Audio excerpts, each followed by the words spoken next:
Hello, everyone, and thank you for coming to Day of Chanel's 4812, where we do Bible scripture studying. We're reading the Bible, we're dialoguing with one another about the Bible, and we're just asking for, and we're praying for also discernment, which is another word of saying wisdom to understand the passages that we're going through each day. Okay, we're going to be going through Job chapter 11, 12, 13, 14, 15, 16, and 17 tonight. And hopefully, we can kind of get through Job a little faster because it is a lot of going back and forth with his friends. Because his friends still, trying to bring something out of Job that, he is foolish and he's just wanting to hide everything. But Job is definitely not a foolish man.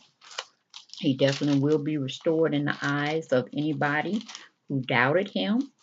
That he was holding on to, different kind of infractions for the negative. But hey, that's just the way it had to play out. And we're just gonna go on and get through this, okay? And thank you for joining me as well. Okay, we're gonna go where it's the second round of fights or fussing to get Job to spill the truth, spill the beans on why he's actually going through this and this is God punishing him. So this is the second round of the friends getting their little talk in, hopefully to get Job to confess his sins. Okay, so everything can go back to normal. Okay, we have his friend Zophar. Chapter 11, I'm reading from verse 1. Then Zophar the Naamite replied, are all these things to go unanswered? Is this talker to be vindicated? Will your idle talk reduce men to silence? Will no one rebuke you when you mock? You say to God, my beliefs are flawless, and I am pure in your sight. Oh, how I wish that God would speak, that he would open his lips against you and disclose to you the secrets of wisdom. For true wisdom has two sides. Know this, God has even forgotten some of your sin. Can you fathom the mysteries of God? Can you probe the limits of the Almighty? They are higher than the heavens. What can you do? They are deeper than the depths of the grave. What can you know? Their measure is longer than the earth and wider than the sea. If he comes along and confines you in prison and conveys a court, who can oppose him? Surely he recognizes deceitful men, and when he sees evil, does he not take note? But a witless man can no more become wise than a wild donkey colt can be born a man. Yet if you devote your heart to him and stretch out your hand to him, if you put away the sin that is in your hand and allow no evil to dwell in your tent, then you will lift up your face without shame.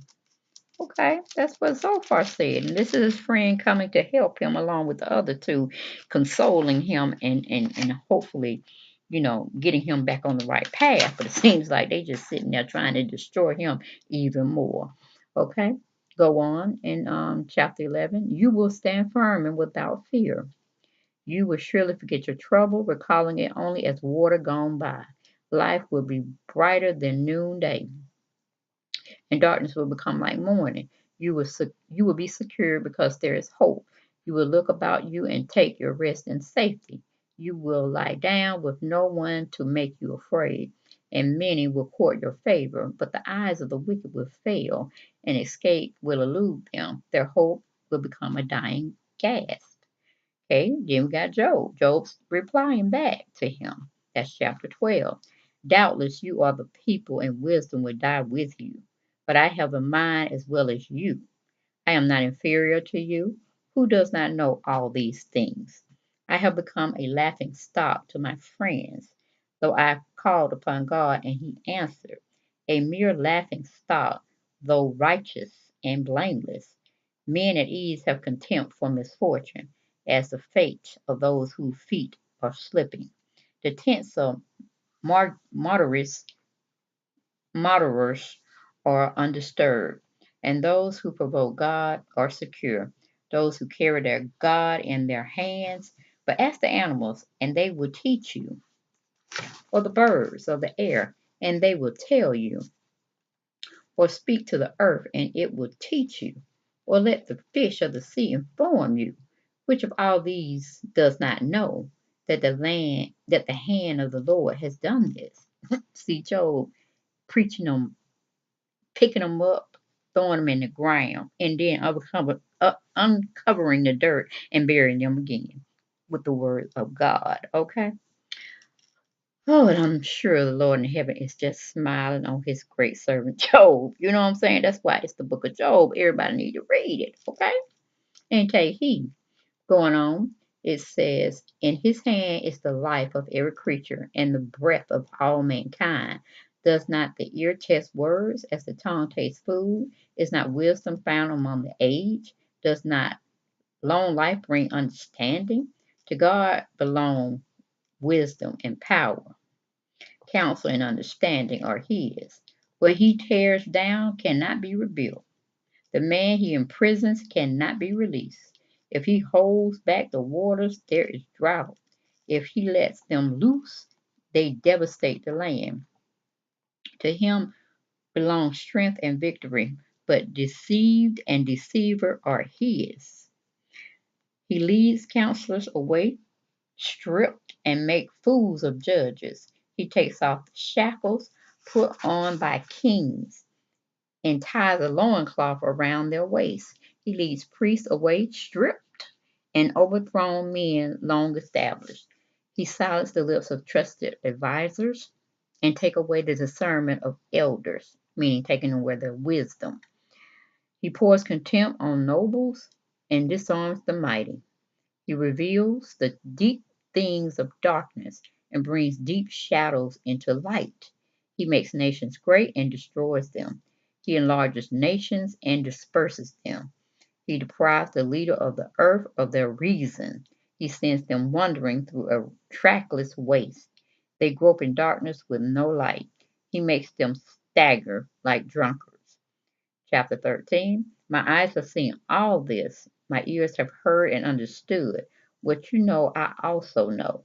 I am not inferior to you, but I desire to speak to the Almighty and to argue my case with God. You, however, smear me with lies. You are worthless physicians, all of you. If only you would be altogether silent. For you that would be wisdom, hear not my argument. Listen to the plea of my lips. Will you speak wickedly on God's behalf? Will you speak deceitfully for him? Would you show him partiality? Will you argue the case for God? Would it turn out well if he exclaimed you? Could you deceive him as you might deceive men? He will surely rebuke you. If you secretly show partiality, would not his splendor terrify you? Would not the dread of him fall on you? Your maxims are proverbs of ashes. Your defenses of clay. Keep silent and let me speak. Then let come to me what may. Why do I put myself in jeopardy and take my life in my hands? Though he slay me, yet will I hope in him. I will surely defend my ways to his face. Indeed, this will turn out for my deliverance. For no godless man would dare come before him. Listen carefully to my words. Let your ears take in what I say. Now what I have prepared, now that I have prepared my case, I know I will be vindicated. Can anyone bring charges against me? If so, I will be silent and die. Only grant me these two things, O God, and then I will not hide from you. Withdraw your hand far from me and stop frightening me with your terrors. Then summons me and I will answer, or let me speak and you reply. How many wrongs and sins have I committed? Show me my offense and my sin. Why do you hide your face and consider me your enemy? Will you torment a wind-blown leaf? Will you chase after dry chaff? For you write down bitter things against me and make me inherit the sins of my youth. You fasten my feet in shackles. You keep close watch on all of my paths by putting marks on the soles of my feet. So many waste away like something rotten. Oh, I'm sorry. So man wastes away like something rotten, like a garment eaten by moths. Okay, basically, he's telling his friends to shut up. They don't know what they're talking about.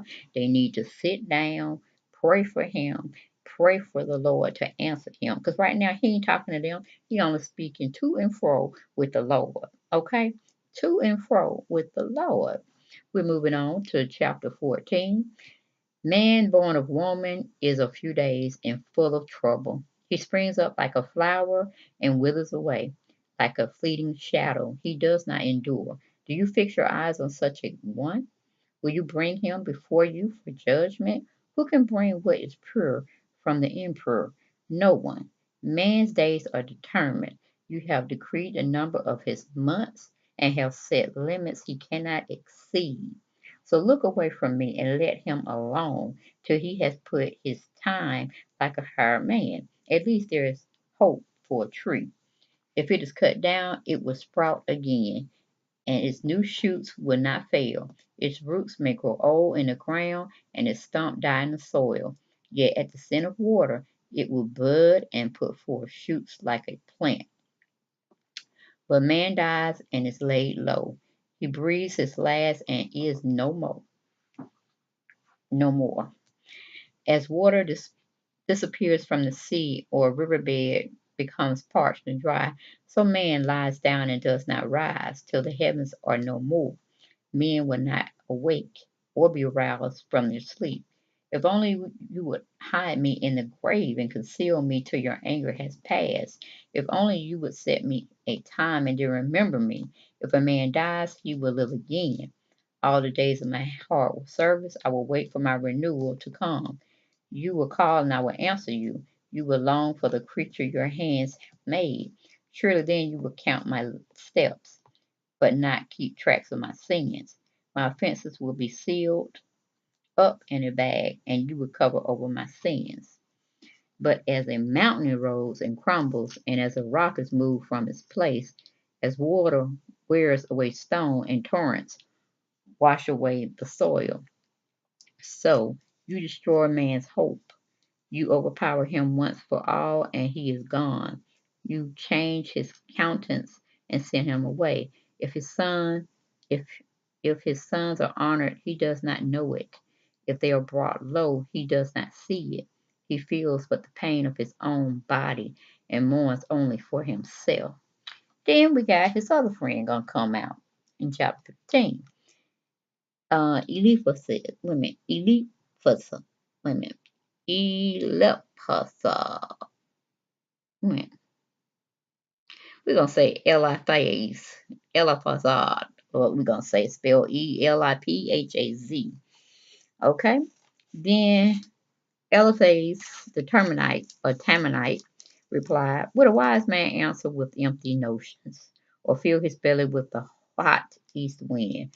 Would he argue with useless words and speeches that have no value? But you even undermine piety and hinder devotion to God. Your sin prompts your mouth. You adopt the tongue of the crafty. Your own mouth condemns you, not mine. Your lips testify against you. Are you the first man ever born? Were you brought forth before the hills? Do you listen in on God's counsel? Do you limit wisdom to yourself? What do you know that we do not know? What insights do you have that we do not have? The gray haired and the aged are on our side. Men even older than your father are God's counselors. Consolations not enough for you. Words spoken gently to you. Why has your heart carried you away? And why do your eyes flash? So that you vent your rage against God and pour out such words from your mouth.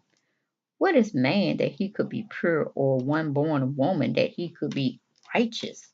If God places no trust in his holy ones, if even the heavens are not pure in his eyes, how much less man who is vile and corrupt, who drinks of evil like water? Listen to me, and I will explain to you. Let me tell you what I have seen.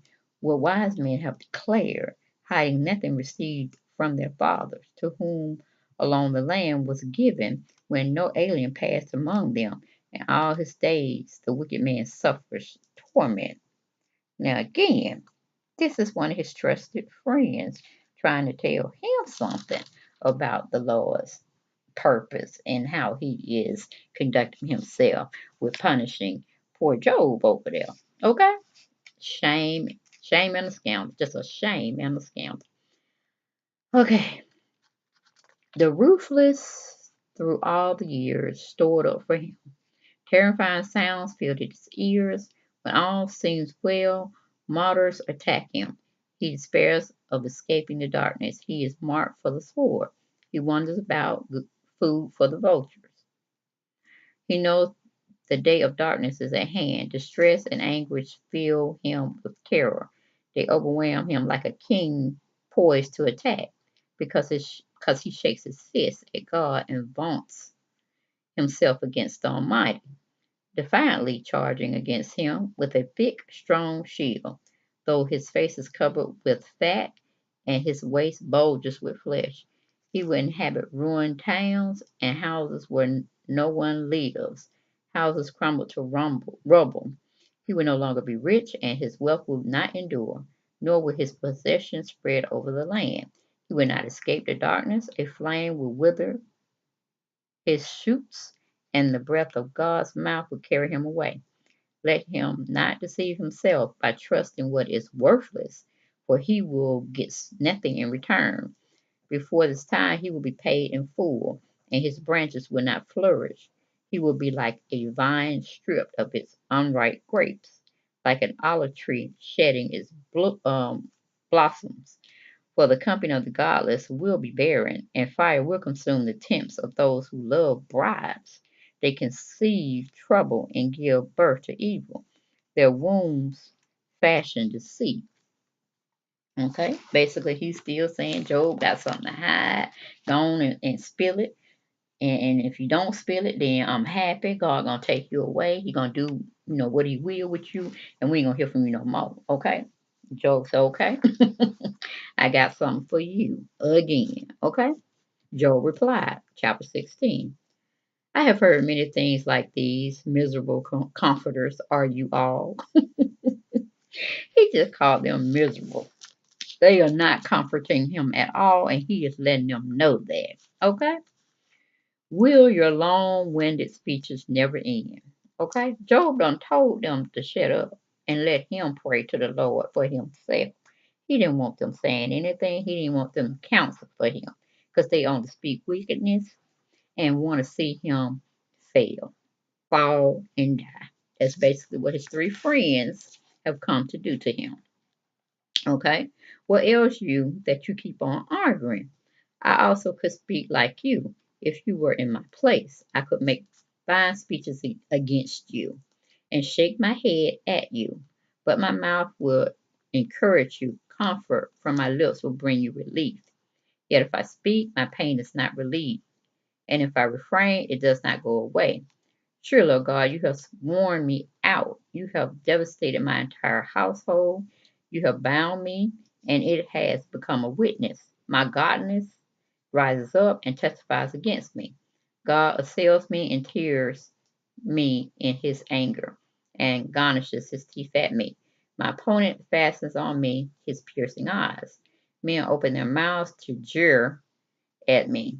They strike my cheek in scorn and unite together against me. God has turned me over to evil men and thrown me into the clutches of the wicked. All was well with me, but he shattered me. He seized me by the neck and crushed me.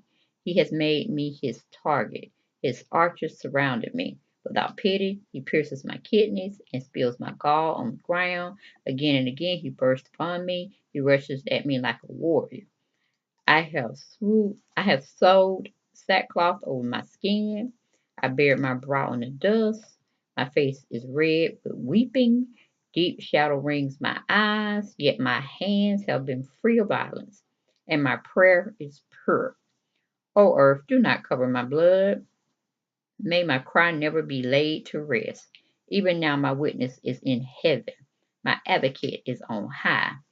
My intercessor is my friend as my eyes pour out tears to God. On behalf of, on behalf of a man, he pleads with God as a man pleads for his friend. Not only a few years will pass before I go on a journey of no return. And the final and last chapter we're going to be going to is chapter 17. My spirit is broken. My days are cut short. The grave awaits me. Surely markers surround me. My eyes must dwell on their hostility. Still talking about his three friends. Give me, O God, the pledge you demand.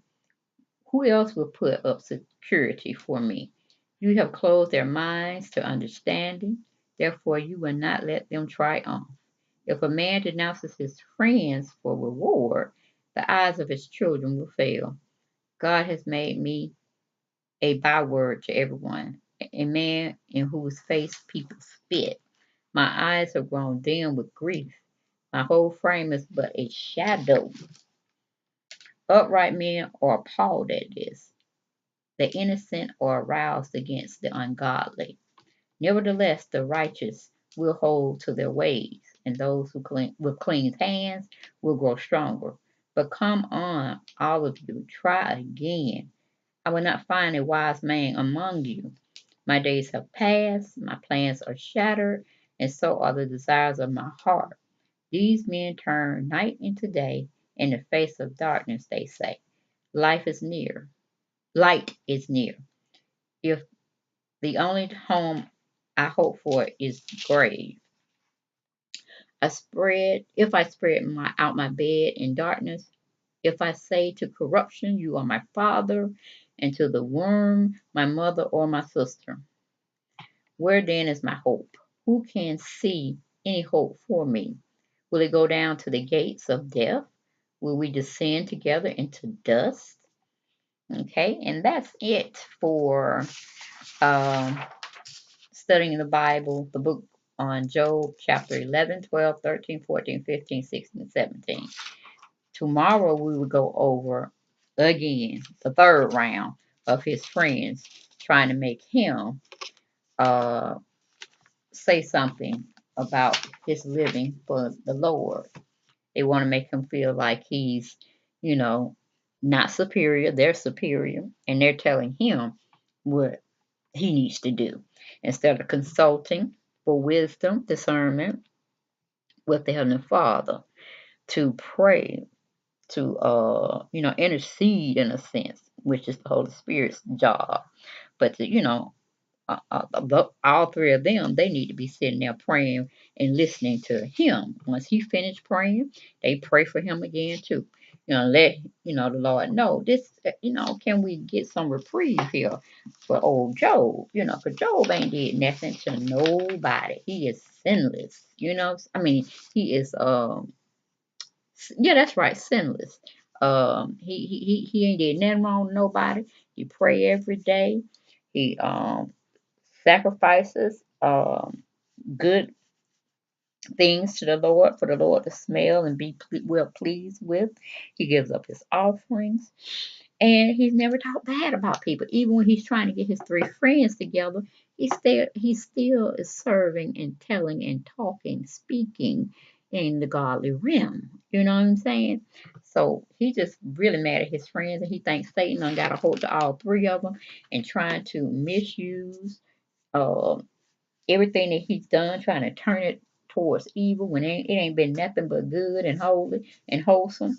But when you're there fighting for your life, you're gonna have everybody try to come against you, whom you didn't think would come against you, even family members you thought was deep, like four black ties riding for you. They come up with some mess. Okay, so that's truly thing what Job was saying. The only thing he has is the Father, Son, and the Holy Spirit. That's all, because the rest of the people he was born into, and he made had wives and had children. They ain't got his back. They don't know the first thing about having a person's back. They just want to do what's good for them, since they feel Job is in the hot seat. He gonna stay in the hot seat. He gonna perish, and maybe some of all his rewards that may or may not been left, they might get a little bit of it, or they may come up because old Job is dead. And that's what his three friends are doing, wanting him to perish. And so they could call themselves taking over. But no, peace be still, I say, and let the Lord do his work, and let Job continue, and I say continually, be blessed by the Lord, because he's down now, but he's going through something as a test, that the enemy, the evil one, set up for him. And he ain't despised the Lord. He ain't did it, won't do it, can't do it, because it's not of his nature. That's all how we need to be, servants of the Lord, and taking over what he left for us to follow, which was to be good people, be good stewards, be good disciples, show that your tree is worth bearing good fruit. Not the ones you got to chop down because it was cursed and ain't gonna nothing come from it but badness. So that's all I had for those chapters of Job. Check back tomorrow, and we'll dwell right back in or dive. That's what I'm looking for. We'll dive right back into some more passages of the good old Job and how he was just so faithful. Yes, he was. So he can be faithful. We can be faithful too. We ought to try to be perfect in the eyes of the Lord, because that's what he strives for us to be, just like the Messiah, just like he created us to be, but he gives us free will. We have to make those choices amongst ourselves. We're either going to do right or we're not, but there will be consequences when we don't follow the path that he set out for the narrow road for us to travel. Because the one that's wide and footloose and fancy free gonna lead you straight to hell. Okay, you can best believe that. And if you don't believe it, then you're not awoke yet. Hopefully you'll get awoke before the Lord come back, because he ain't coming back to try to save nobody. He coming to judge and put everybody in check. Okay, because he's too fit to be tied. How this earth has been taken and destroyed, and evilness has just come rampant on it. Just getting him headaches up there, just giving him headaches. And I'm feeling them sometime myself here and there when I get into the professional world, and you're doing what you can, and people just come and try to talk bad about you behind your back, but then smile in your face. You know what I'm saying? God just gets all over me and be like, okay, I know you want to slap them. I know you want to just get around their neck, but that's not what you were reborn into. You were, created as a new creature. You put all those things, those evil things behind you. Let me keep reminding you of that. You're not that creature anymore. You're a new creature. I expect more of you.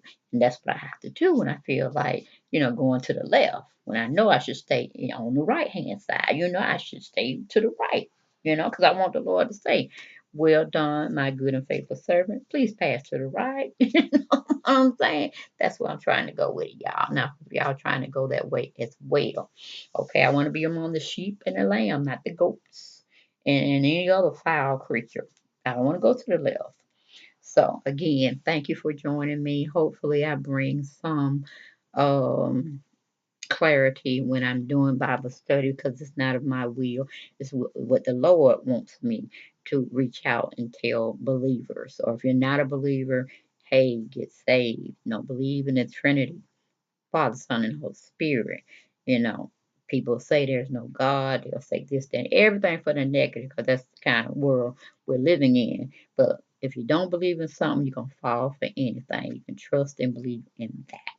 And I would hate to see anybody go to the fiery depths of hell when everything could have been saved, and you could have, been instructed to do what you needed to do prior to the end of the world. Okay, coming to us, which is Revelation is a powerful thing. I don't know why preachers in all of our churches, synagogues, or temples, they don't like preaching about Revelations. And that surprises me too, because it seems like that should be preached twice a month in everybody's temple, synagogue, church, or wherever you go to praise. And you definitely should be reading it yourself to know, hey, if you believe in Noah and the ark and the flood and that world being destroyed, and we, taking over the next world, you got to believe that it's going to be fire and brimstone. Okay, if you believe in good, you got to believe in bad. Okay, and vice versa. But I leave that with you all. Have a great night, great morning, great afternoon, whenever you're viewing this. And we'll get back again with you, God willing, tomorrow. Well, it is tomorrow because I'm taping at 2:36 a.m. Eastern Standard Time.